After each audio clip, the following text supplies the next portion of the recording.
Okay, so today's topic is basically, well, I guess there are two topics. One is motion capture specifically for the face, okay? And so all the stuff we talked about so far has been talking about a body with a kinematic model, and we're going to talk a little bit about how they capture people's faces, and that's a little bit different than what we've talked about so far, and it does bleed into the next chapter a little bit. So I'll kind of go over that briefly, but we'll kind of come back to some of the same ideas in Chapter 8.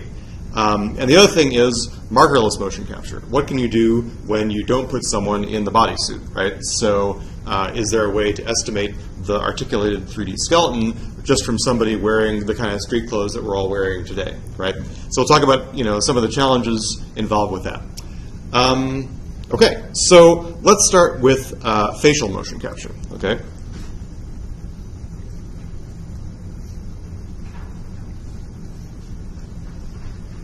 And so, you know, facial motion capture is kind of a special case of the general thing. So if we had asked in the motion capture lab when we were there, I'm sure they would have been able to show us, you know, much smaller motion capture markers than the ones that we put on the body that would be made specifically for someone's face. So for example, the motion capture markers for face are probably only going to be, you know, I would say, you know, a few millimeters wide. Do you know if you have any of those in the lab? Have you ever seen them? Okay, so again, it's probably one of these things where you have to pay $500 to get the marker set, so maybe you don't actually have them. But this is the kind of situation, again, where you have some array of tinier markers, and you, again, observe the person from multiple angles. You can do this with the same kind of infrared retroreflective markers that we talked about for regular motion capture, although it's also more common for facial motion capture for these to just be basically either, you know, black dots or colored dots. So one of the earliest facial motion capture systems use basically just like colored stickers like you get from the, you know, toy store to put on someone's face and watch how those things moved, and using that to drive a kind of face mesh model. It's also, you know, more common these days for something like this. This is from Tron Legacy, where Jeff Bridges was wearing this helmet that had 4 cameras attached to the bottom of it looking up at his face from below, and he was wearing this pattern of black dots that you can see kind of extends. It's not quite the same pattern as this, but it extends, you know, over his whole face, and then those facial motion markers were used to help drive the performance of this fully CG character, right? And so let me talk a little bit about that. So one thing is that unlike for regular kind of body motion capture, when you do facial motion capture, it's less common that you are going to do this kind of kinematic model for the face. Like, you know, when you're talking about swinging your shoulders and elbows around, you have this notion of joints and bones, right? You don't have that kind of thing in your face. What you have more likely are things like muscles. And so if you look at the face literature, you're going to see a lot of talk about something called FACS, which stands for Facial Action Coding System.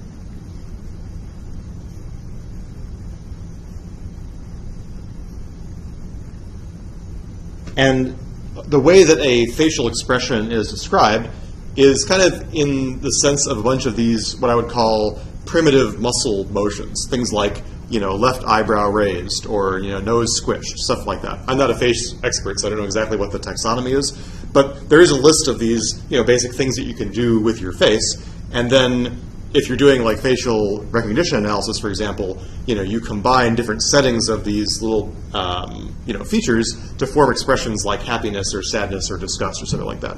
So it's definitely more often that you'll see, you know, a face decomposed into these kind of independent, what they would call action units of muscles. Okay, although, you know, some people have like tried to develop this like super advanced biomechanical model for all the muscles and bones in your face, but that's definitely a lot less common.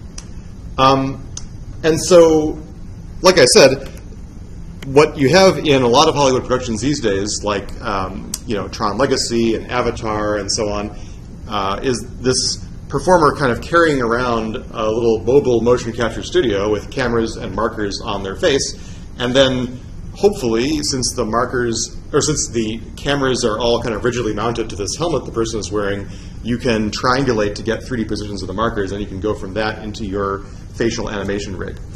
In practice, that is, you know, more complicated than it looks. You know, one of the reasons being that no matter, I mean, you can't like bolt the cameras onto the performer's skull in such a way that they're totally rigidly mounted, right? So as you walk around, the rig is bouncing a little bit. The markers maybe get rubbed off as the actor, touches their face, stuff like that. So managing and cleaning up facial markers is definitely an issue for these kinds of pipelines.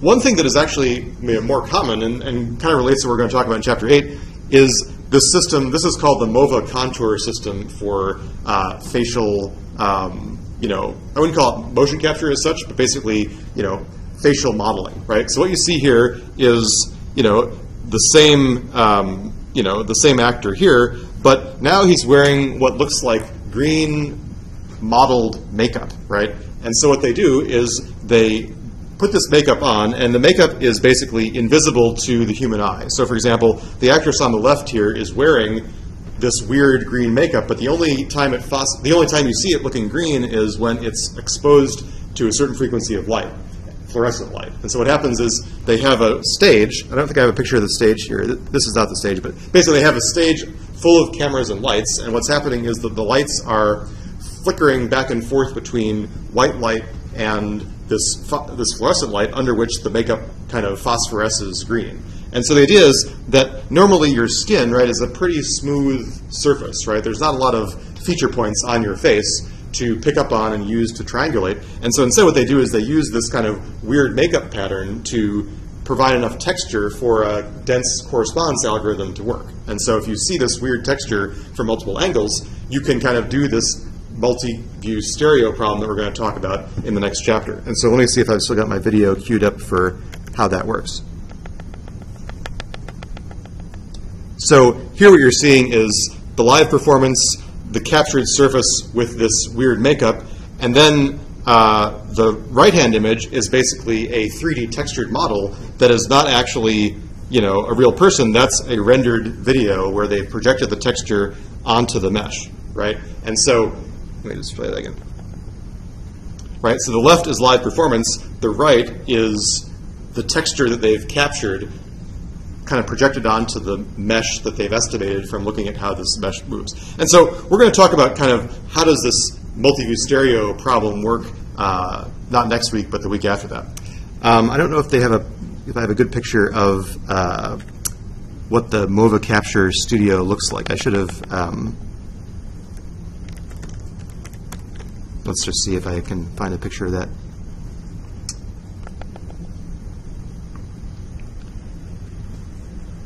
So I'm pretty sure that it's in this video somewhere. Right, so here what you can kind of see is that this guy is saying, conventional motion capture cameras is like what we saw. Here you can see behind him there's this whole array of lots of cameras, right, that are being used to capture the performer from all these angles, as well as lights that are, I think this is a light, I could be wrong, maybe this is just a strut. So there are different lights that are going on and off at high speed. And if I can find the picture, here you can see they're putting the makeup on. And the advantage of this is that the makeup is totally invisible under normal lighting circumstances. And so the idea is that you could light the set just as you would for a movie, not have to worry about what the performer's face looks like, and then you toggle the lighting with the weird phosphorescence. I don't know if they actually show the I think they just show the actress here not doing anything for some reason. You can kind of see in the lower corner that the lights are strobing on and off fast enough that you don't actually perceive them as ever being off. But in fact, there are these intermediate frames where you're getting this fluorescent light that's phosphorescing the makeup, and that's being collected on an off frame by a different kind of camera, right? So it's a pretty slick approach. And so, like I said, it's definitely less common to use literal markers, if you're looking for really accurate facial stuff. I mean, another thing you could do, if you had like super duper high resolution cameras, you could like literally zoom in and use your facial pores as tracking markers, right? Because if you zoomed into your face large enough, you would probably be disgusted, but you would see a lot of like little dots that are your pores, and you could imagine that something like a blob-based detector, like a difference of Gaussian or Laplacian Gaussian, would pick up those points as viable feature markers, right? So that's kind of an interesting approach too. Okay, so another option is to basically capture this person. This is, again, kind of a similar idea. This is the Light Stage at USC. This is a really unique facility. This is another example of an academic research lab, although now it's really used very often by Hollywood. So this is at USC. This is Paul Debevec's stuff. And so basically they will put actors in this big ball with lots of lights and lots of cameras, and by toggling the lights on and off at different angles and capturing that person from all the angles, they can basically build a model of what will this person's head look like from any conceivable angle and lighting condition, right? So typically when a production starts, they will take somebody, they'll put them in this big sphere, and they'll build this super detailed head model that they can use for digital doubles. And so, for example, this, I think that probably, actually now I don't know whether, I think this must be the actual Alfred Molina, and this one is the CG Alfred Molina. So I mean, at some point you can't really tell the difference between the picture of the person and the rendered version of the person when they projected this onto the mesh. And so, like the very last shot of, well, not the last shot, but the last time you see Doc Ock in Spider-Man 2, where he's floating down through the water after his reactor has exploded, that is an entirely CG Alfred Molina, because obviously they didn't submerge him and then sync the camera, right? So, you know, that you would never guess was not the actual actor. It looks so good. And here's an example from the Avengers, again, where, you know, they've taken the actor and the CG model. And so, you know, these days it really does raise the question of how do you know whether you're actually seeing the actor or whether you're seeing this digital double, right? I mean, this kind of thing started, you know, Spider-Man 2 was quite a while ago, and I think that also the second Matrix movie had a lot of this facial replacement stuff, like all of the multiple Mr. Smiths, right? Agent Smiths, sorry. I'm losing my cred. So, you know, and also the part where Neo is doing the thing around the pole, right, has a lot of facial replacement stuff. And so, again, we'll talk a lot about the problem of, okay, if you're seeing the same thing from lots of different camera perspectives, how do you use that to generate a 3D model? That's really a problem that I would call multi-view stereo. And so we're going to talk about that in Chapter 8, probably 3 lectures from now, okay? Okay, but that's the general idea. So, like I said, I guess going back to my boring paper and pencil, I would say that facial motion capture, you know, there are many options. There are basically, you know, 2 to 5 millimeter standard markers would be the way that you would do it with a normal kind of Vicon-based system. You could use this MOVA Contour system, which is kind of like this, let's see if I can spell this right the first time, phosphorescent makeup. Or, you know, something like the Light Stage. And I would say that both of these things are related to what I would call multi-view stereo.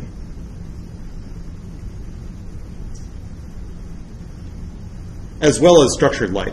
So structured light is another thing we're going to talk about next week, where again, you can get the 3D, you know, the 3D shape of something by basically running a specially constructed pattern of light across the surface and seeing how it deforms. That's a very common way of estimating 3D structure, and they use it a lot for facial scanning. And so we'll show some examples of that next week.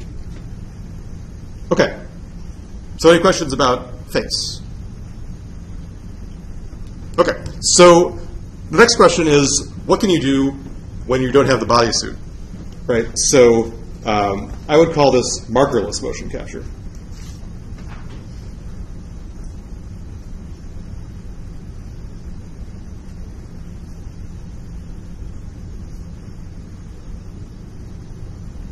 And so again, this is a, you know, broadly construed, this is a huge problem in computer vision that people have talked about for a long time, right? So the idea being, you know, I have a video, fundamentally, and I want to find the people in the video, right? So in that way, people have been talking about person detection and tracking for, you know, many, many years in computer vision. So where I want to kind of draw the line here is we want to have a system that will basically look at a video and process it into this articulated skeleton, right? So if we imagine that that is the goal, because that's the same thing that we want to do with regular motion capture, is get the articulated skeleton, because that's what we usually need for helping out with animation rigs later on, right? And so that means that we can't just use like standard person tracker, right? So for example, the kind of person trackers that you're working on, where you're just trying to find a bounding box around the person, that's not really going to help us to be able to do things like find the skeleton of the person, right? So we need something that is going to be better than that. And so the kind of key idea is that we need a model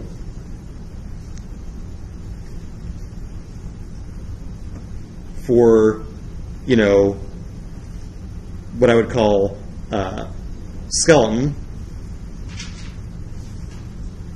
which I would call theta, and how that turns into an image, and let me just call that R. Okay? So basically, the idea is that if I tell you, okay, here's a skeleton, and I know where the camera is, what should that person's body look like from this angle? So that means that we kind of have to put flesh on the skeleton, right? So basically what we need to do is, you know, turn this into a solid body model, and then we kind of compare these two things to say, okay, so if I were to see this fleshy skeleton from one angle, I compare it to the picture I actually see of the person, and I try and modify my skeleton until I bring those two things into as well of an alignment as possible, right? And I'll show some examples of this in just a second. So, big picture, let me just say that, you know, markerless motion capture is definitely not as good as regular motion capture. And there are a lot of reasons for that. You know, one reason is that, first of all, images are just really ambiguous compared to markers, right? So if you look at this example, so the first problem you have to deal with actually in a real system is finding the person in the image, right? So that means that we have to do a really good job of segmenting the person out of the image, which is again like a chapter 2 kind of matting problem, right? So here you can imagine that if I was trying to estimate, this is a pose of me somewhere in Alaska, so if you wanted to estimate my pose from this image, well, you know, first you have to separate me from the background, and that's a non-trivial natural image matting problem, right? So the best case scenario for markerless motion capture is capturing someone in front of a green screen where, again, you can subtract out the background relatively easily, right? So that's the good situation. So let's suppose that you have me in front of a green screen and you got this picture in B that is just me in my street clothes, right? So now you think about this and you think, boy, you know, this is going to be a tricky image to estimate my skeleton from for a variety of reasons, right? So for example, you know, you can't really see what my right arm below the elbow is doing, right? So there's really no way to resolve like this twist of my wrist or anything about what my right hand might be doing.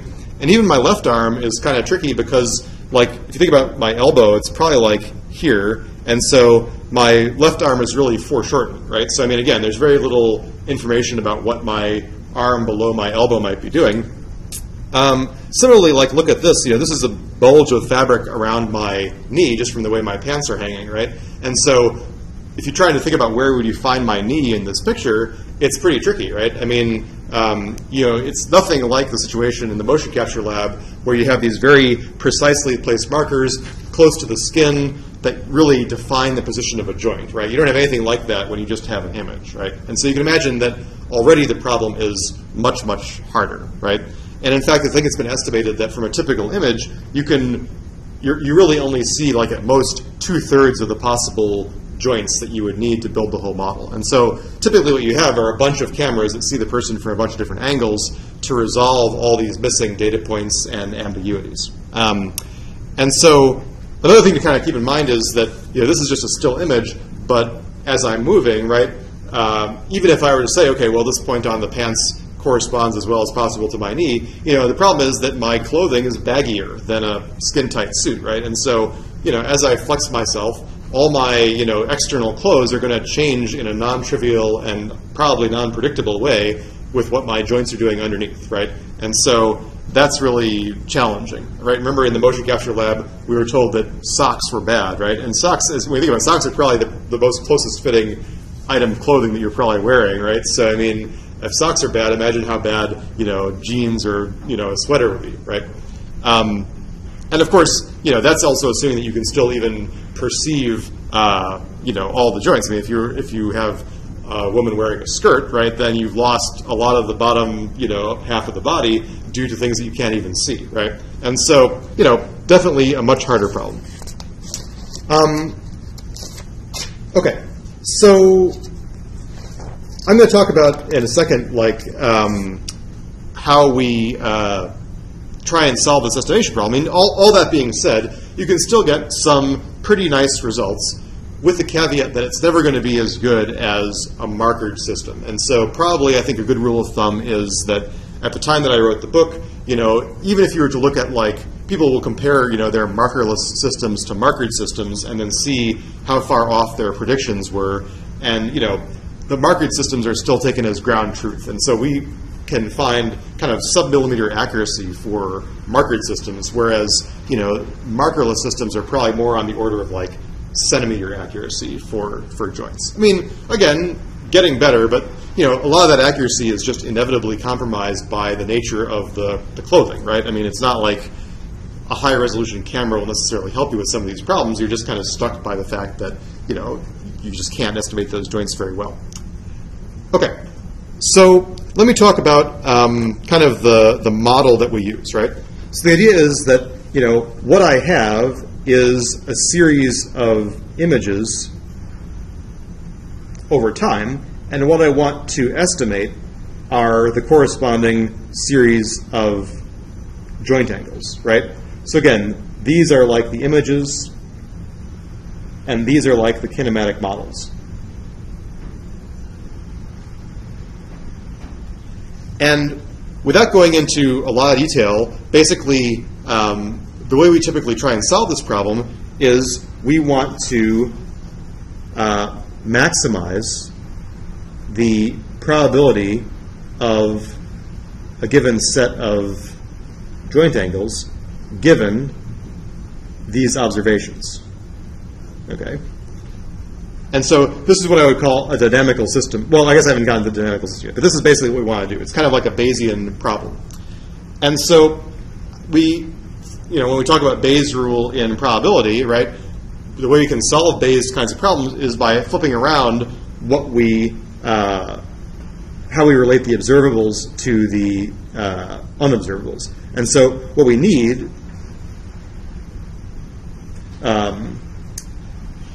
something like this.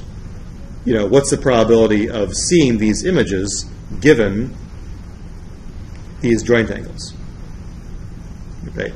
In some sense, that's an easier problem because I assume that I can go from a joint angle candidate to a crude picture of what that person should look like. It's kind of like I put the flesh on the skeleton and I kind of make a model for what that image should look like. And again, typically we model this as, the product of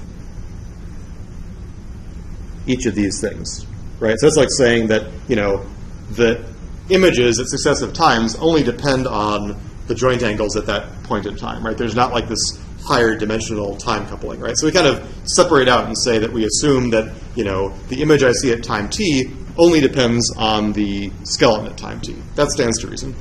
And we also need a kind of dynamical model.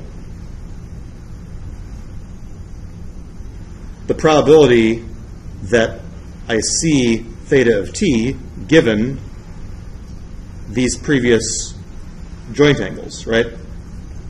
So that's like saying, instead of having to make an instantaneous decision every time about what the joint angles are, we have a model for where I can be at time t based on where I've been before, right? And so, again, if I really wanted to, I could bring in, physics, and I could bring in, acceleration and velocity and so on.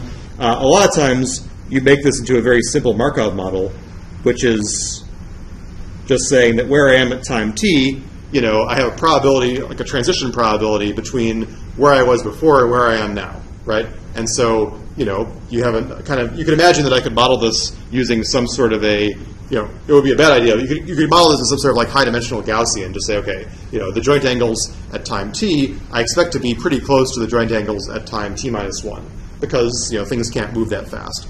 And conversely, even if I do move, I know that there are certain directions of motion that are more likely than other directions of motion, right? So, again, I don't want to get into the details exactly of how you, I will talk about this guy a little bit.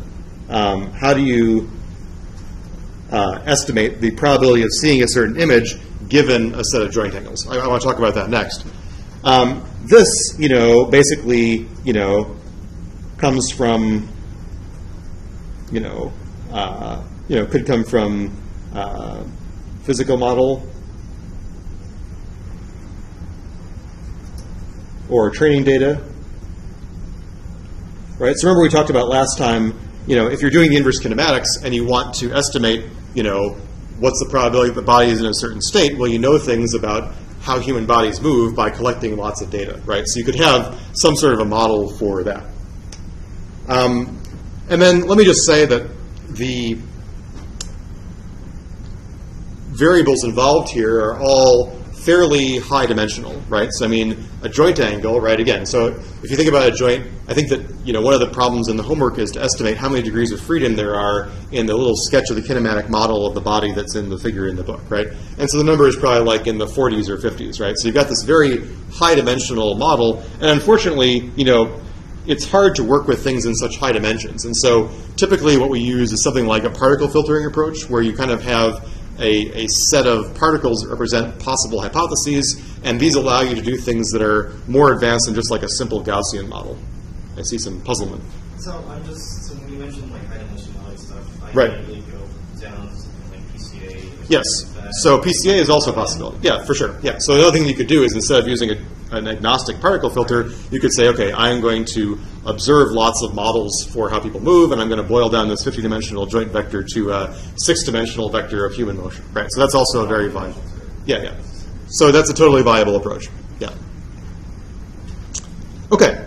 So the main question, I think, for this kind of topic is, this guy. So how do I, given a skeleton, how do I predict what the image should look like? Okay, and so fundamentally, well, there are a couple ways to do it. I mean, if you were a kind of, if you had this amazing computer graphics model of a person, well, then in theory you can pose that person however you want and render the image and compare it to the image that you have on the day, right? Now, you're probably not going to have this amazing 3-dimensional model that not only includes the person's body shape, but also whatever clothing they happen to be wearing on that day, right? So typically what we do is make it a little bit of an easier problem, right? So typically what we do is we often, sounds like they're pressure washing the hallway or something. We often simplify the image using either silhouettes or edges. And so what I mean is the following. So here, I've got this guy walking, and what I'm going to do is I'm going to, instead of trying to estimate a lot about this image, all I'm going to do is try and estimate the foreground of the image, right? Which is the kind of same thing I would get after I had done a matte. I would get the foreground, right? So if I think about white as person and black as not person, you get these pictures, right?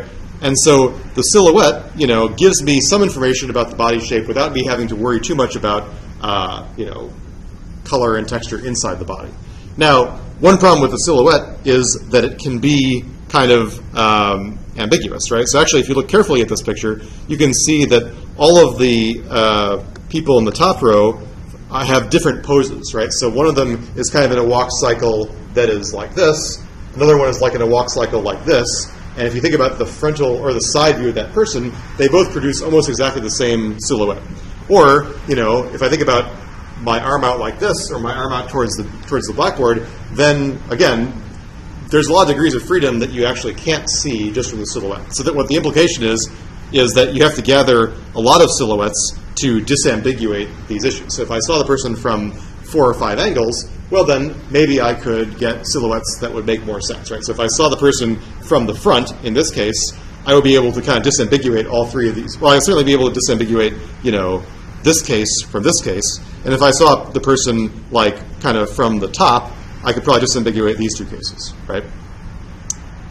Another thing is that if I allow myself to also look at edges, right? So I mean, again, if I have the silhouette and my arm is crossed in front of my body, if I just think about the silhouette by itself, I lose everything about this left-hand arm here.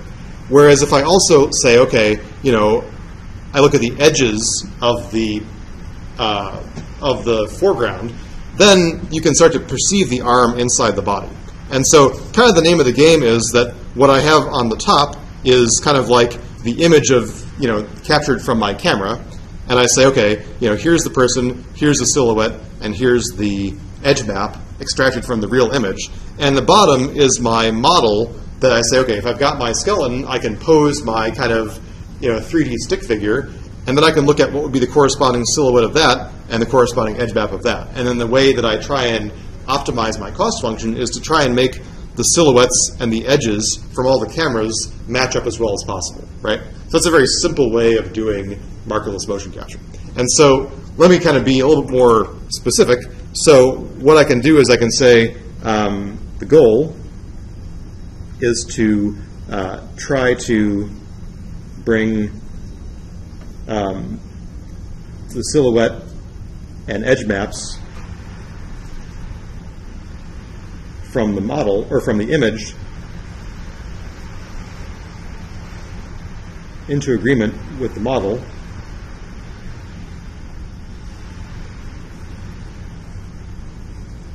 as much as possible.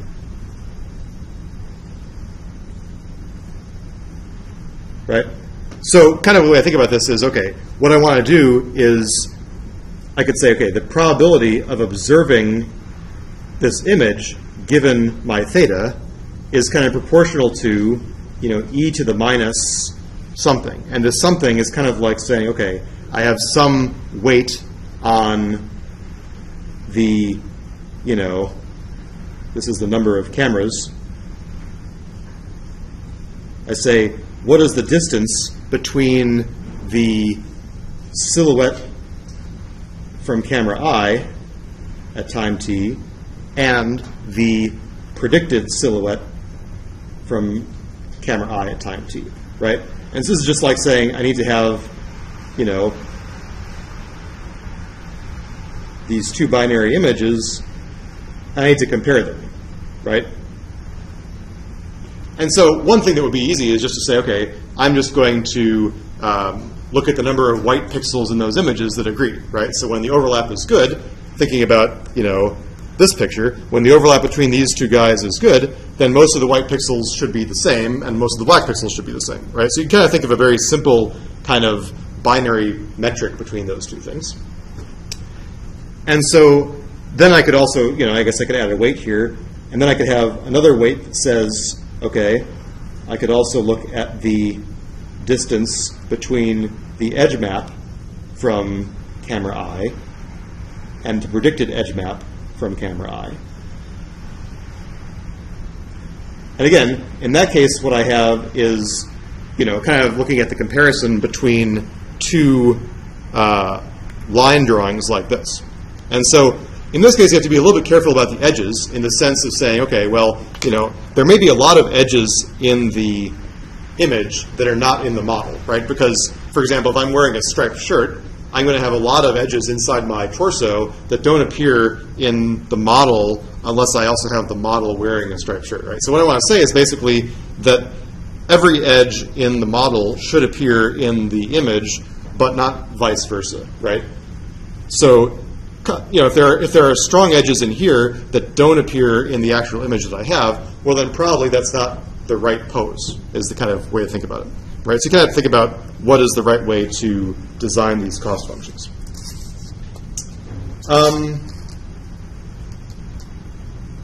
And there are some details about, exactly how would you, go about designing each of these little bits of cost functions, but that's the idea. So then what I want to do is that when this distance is small and this distance is small, then e to that distance is, as close to 1, or it's 1, right, or as close to 1 as I'm going to get.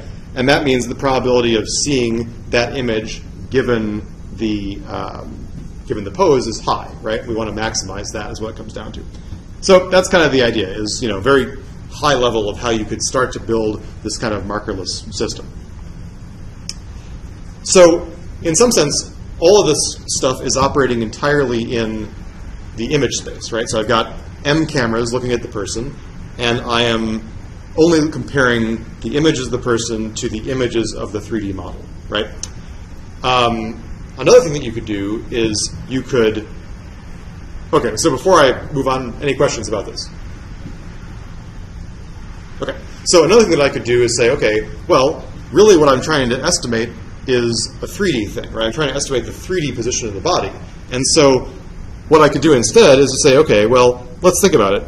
if I were to take the image that I saw and I were to project it out into 3D space, then basically, you know, I know that the 3D voxels occupied by that person have to be within this green boundary, right? Because they project onto that silhouette in the image, right? So you can imagine that if I kind of intersect these cones of pixels for multiple cameras, what I can do is I can kind of carve out the possible region of 3D space where that person could be, right? And then I try and fit my model inside that 3D space, right?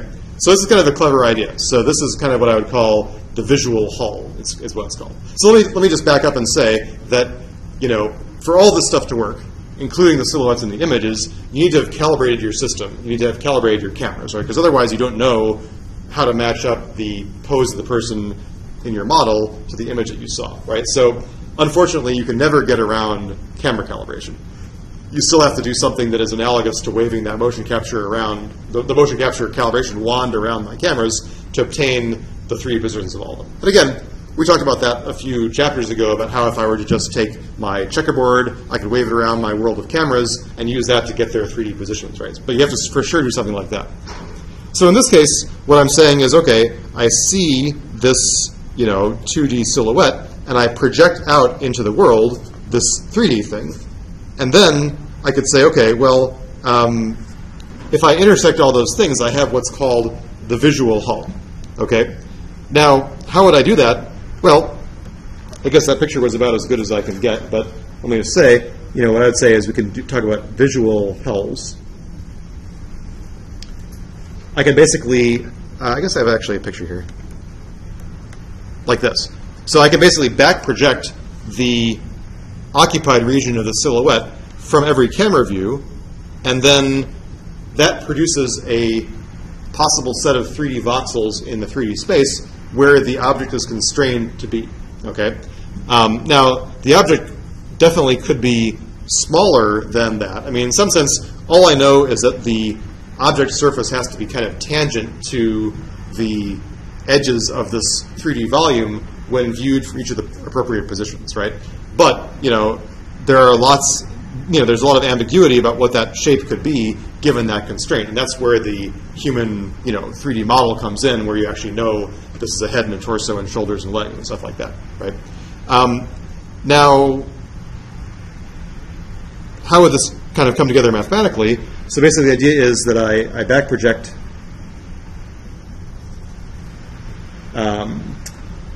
silhouettes into 3D space to get, you know, kind of possible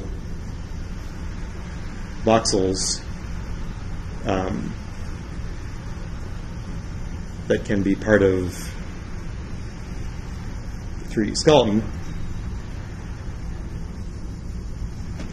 And then I can kind of add a term that says, okay, you know, the probability of observing the image from the model is kind of proportional to some sort of a distance between the visual hull that I get from my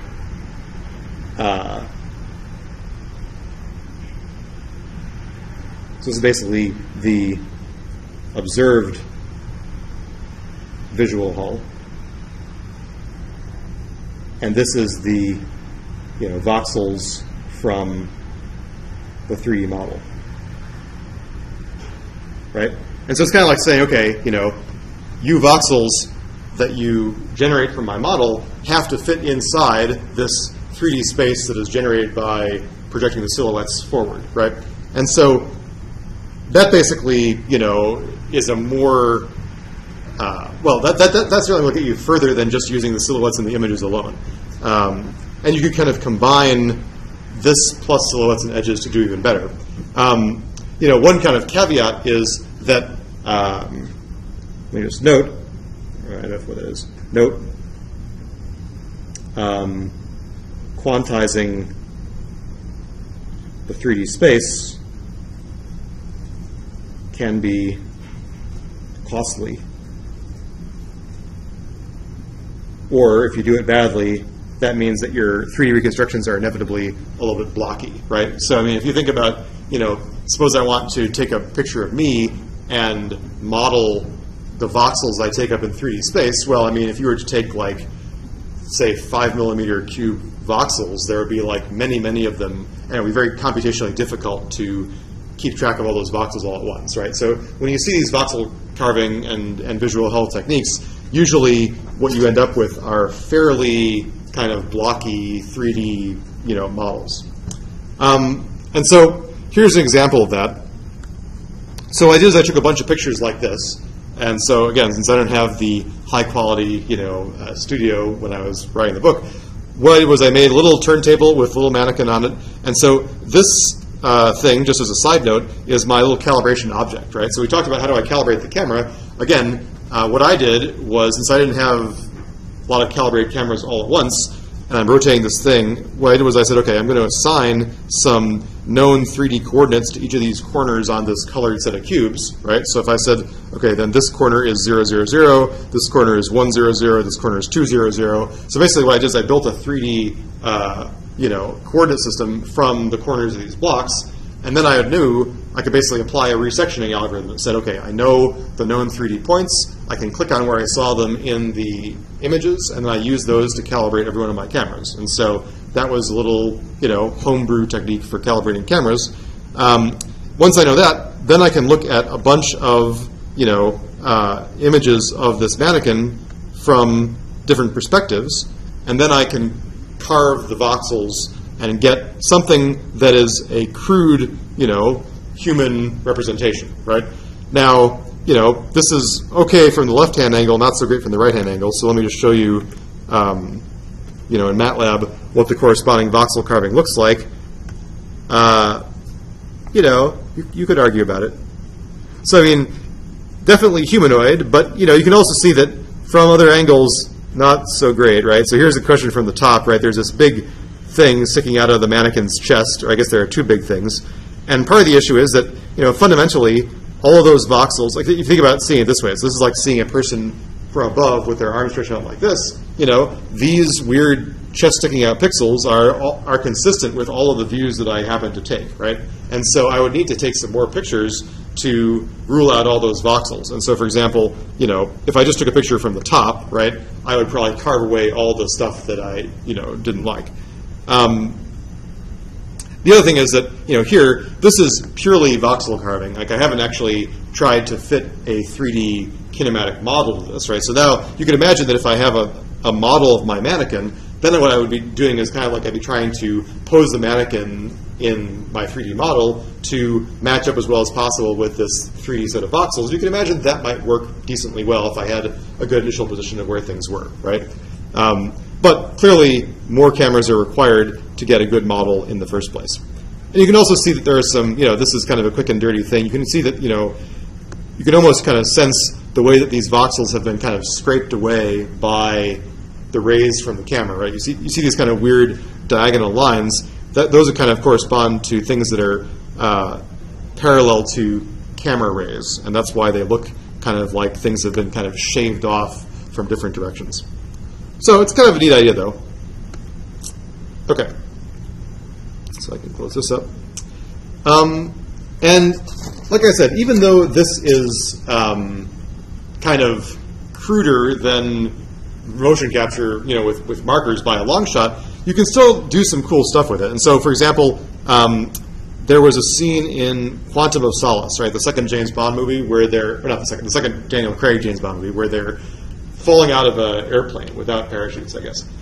And so what they did was, instead of attempting to model these two actors with like their hair and the cloth flapping around, trying to do that with a computer graphics model would be pretty complicated because it's like super high speed, right? So what they did instead was they took the actors and they put them into one of those like free fall wind tunnel things that you can go to for fun. And so they put cameras all around the periphery of this wind tunnel. They threw the actors into the wind tunnel in costume and they filmed them from a bunch of different angles with calibrated cameras. And then what they ended up with were basically 3D textured chunks of voxels that when you put them back into the image, they actually look pretty good, right? So this scene was fundamentally done with voxel carving, with visual hulls, instead of trying to make like these super accurate models. And so it turned out to look pretty good, partially because it would be very difficult, like I said, to model like cloth simulation for someone jumping out of an airplane, right? That would be really much more complicated than actually getting the actual visual data. But that being said, I'm sure there was an enormous amount of rotoscoping and matting to actually extract the foreground masks for each of these images. So there was still a lot of work involved with somebody having to outline what happens in each scene. But that was a case where they actually used something like that in real life. The other thing is that just in the same way that we talked about how you can do very accurate facial motion capture with this light stage at USC, there's also other light stages for doing body motion capture, right? So there are systems like this. This is a real image of all these lights and all these cameras in this huge hemispherical dome, and they'll put actors into this dome, and then they will be able to generate what would this person look like from any angle and any lighting condition, right? The caveat of this is that what you get at the end of the day here is you get a very, very nicely detailed 3D mesh model of the person, right? And one thing to remember is that mesh model is not always what you need for subsequent animation for your rig, right? Typically, you don't necessarily want a mesh model. What you want is the articulated skeleton, and then kind of going from that to skinning the rig to get the fleshed body. So, it's the kind of thing where, you can do some cool stuff with it, especially if the person is not moving much from the pose that you captured them in this thing.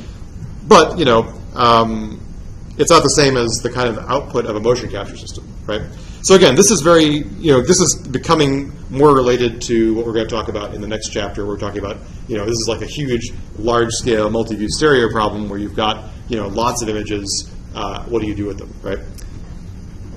But you can see this must be an incredible environment to stand in, right? And so, again, even though I think this is I'm sure it was funded partially by Hollywood, but fundamentally, this is a thing that is sitting on the USC campus, right? It's not owned by Hollywood, and all the Hollywood productions come in and use it, right? So this is another example of where academia can kind of help out. The other thing is that you may be familiar with the Microsoft Kinect, right? So the Kinect, if you've ever looked at what happens under the hood, is a direct depth sensor, and from that depth sensor they obtain a skeleton that you use to drive the, let's see if I can fit the page width here. So it uses the estimated skeleton to, I don't know why I can't figure out the zoom levels. I'll just zoom in manually. So we're going to talk about this on the next two lectures, fundamentally how this works. But basically, what you get is a depth map, which is basically for every point that's observed, a distance from the camera to the person, right? So stuff that is closer will appear to be, I guess, darker in this view, and stuff that's further away will appear to be lighter. And then what they do is they trained this crazy model for, they had lots of cases of real images, and they also had lots of simulated images of people where they tried to match up, okay, given this raw depth image, roughly what are the body parts? So here you can say that purple is head, green is left leg, yellow is right leg, and then here's the corresponding skeleton. And so fundamentally, they took, literally, probably like a week on some massively parallel computer to train this classifier for, given the depth image, what is the corresponding skeleton.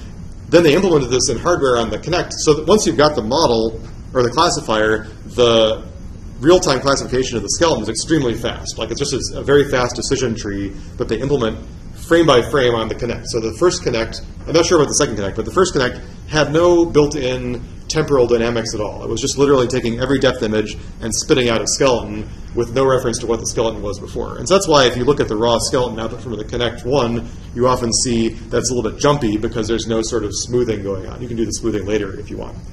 And the other thing that these guys at Microsoft had to figure out, which was pretty impressive, was that you have to think about the typical glamorous actors that you see in motion capture suits for Hollywood are not like the typical people that you see playing games at home, right? So you have to deal with a huge variety of body shapes and weird perspectives and stuff like that. And so getting it to work well for basically anybody that stands in front of the Kinect was a huge engineering, thing. So very impressive. The other thing to keep in mind is that the goal of the Kinect is not like highly precise, skeletal estimation. And so if you were to actually drill down and look at how accurate is a skeleton, it certainly, I don't think, could compete at all with a mocap system. But for understanding, how you're controlling a video game, it's certainly more than good enough, right? So it's certainly good enough to distinguish punches and kicks and swipes and stuff like that. And so, again, that was like this massive effort to train this classifier. So we'll talk a little bit more about the Kinect next time. The new Kinect is not based on the same technology that the old Kinect was. And so we're going to kind of talk about both of those technologies in the kind of direct 3D sensing stuff. Okay, so that's more or less what I want to say about motion capture. Any questions about stuff? All right, so in that case, let me shut my system down here.